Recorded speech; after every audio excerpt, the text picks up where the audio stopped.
यह बात सच है कि भारत और फ्रांस के रिश्ते काफी मजबूत है, लेकिन जब से इमैनुअल मैक्रोन ने फ्रांस की सत्ता संभाली, तब से भारत और फ्रांस के रिश्तों ने नई ऊंचाइयों को छुआ। कट्टरवाद को लेकर भारत और फ्रांस एक साथ खड़े रहे। यहाँ तक कि जब गलवान घाटी में चीन के साथ तनाव पैदा हुआ, तब फ्रांस ने खुले मंच पर भारत को समर्थन दिया। वहीं फ्रांस के कुछ रिपोर्ट में यह भी दावा किया गया कि अगर भारत और चीन में युद्ध हुआ तो फ्रांस हर संभव भारत को सामरिक सहायता भी देगा। यानी कि अगर कूटनीतिक चैनलों की माने तो गलवान को लेकर भारत और चीन में युद्ध होता तो कहीं न कहीं फ्रांस भारत को हथियारों की सहायता देने के लिए भी तैयार था, जिसके बाद यह दावा किया जाने लगा कि फ्रांस भारत के इतना करीब आ गया कि वह रूस की जगह ले सकता है। और जैसा कि अपने आप को भारत का सबसे बड़ा सहयोगी कहने वाले अमेरिका ने दोयम दर्जे की राजनीति का परिचय देते हुए भारत पर तंज कसा कि अगर चीन से युद्ध हुआ तो रूस काम नहीं आएगा,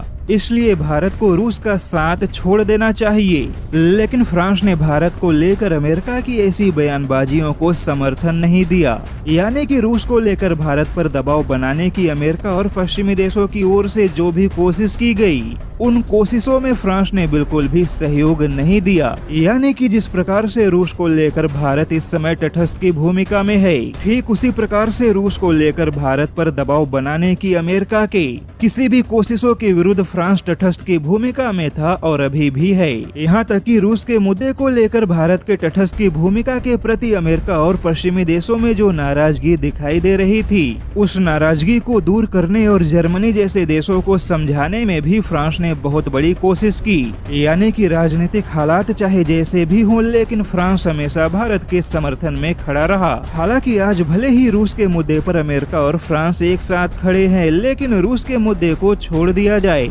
तो खुद फ्रांस अमेरिका के हथियार बेचने वाली नीतियों का सबसे बड़ा विरोधी है, क्योंकि अमेरिका ने तो अपने हथियारों के व्यापार के लिए खुद नाटो संगठन के सहयोगी देशों को भी धोखा दे दिया। यही वजह है कि फ्रांस अमेरिका के चक्कर में भारत के साथ अपने मजबूत रिश्ते को किसी भी प्रकार का कोई नुकसान नहीं पहुंचाना चाहता।